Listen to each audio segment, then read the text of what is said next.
Umarkot police को बड़ सफलता धरा पड़ा बड़ डकायत गैंग जबत है लक्ष लक्ष टंका।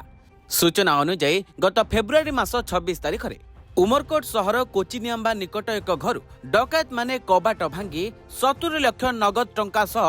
30 लाख टंकार सुना गहना चोरी कर चंपट मारी जहां नहीं थाना अभियोग करते घर मालिक। अभियोग अनुଯାयी 7 जन डकायत अमूल्य जेना घरे पशि हाथ गोड़ बांधि घरे कलाकना बुलाई देते जहां केन्द्र करी परे नवरंगपुर एसपी निर्देश क्रमे एक 5 जणिया टीम गठन कर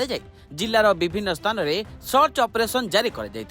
जो सर्च ऑपरेशन रे मुखाधारी डकायत मानक धरिबारे सफल होईची पुलिस। तेबे धरा पड़िबा परे एही गैंग ठारू नगद 21 लाख 33 हजार टंका मिलिबा सहित गोटे कार गोटे स्कूटी और किछि सुना अलंकार जबत करिछि पुलिस। तेबे एही गैंग रो अन्य 2 जण डकायत एबे फेरार थिबा बेले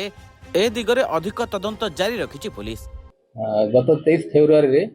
नवरंगपुर जिला उमरकोट थाना कोचिनियांबा गाँव गोटे डकैती केस रिपोर्ट होता आ रिपोर्ट अनुଯାयी बीएनएस धारा 331 क्लज 4 310 क्लज 2 रे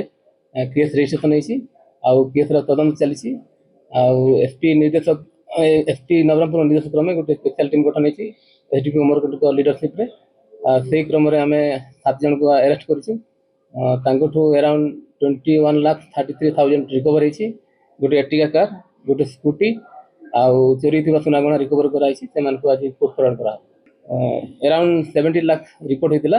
आ हमें पाखा पाखी 22 लाख रिकवर करछि नहीं केस रा इन्वेस्टिगेशन चलिछि आगु कहला हमर जन गोटे टीम गठन कराइतिला एसटीपी उमरकोट को लीडरशिप रे फिर तार इन्वेस्टिगेशन चलिछि हमर जन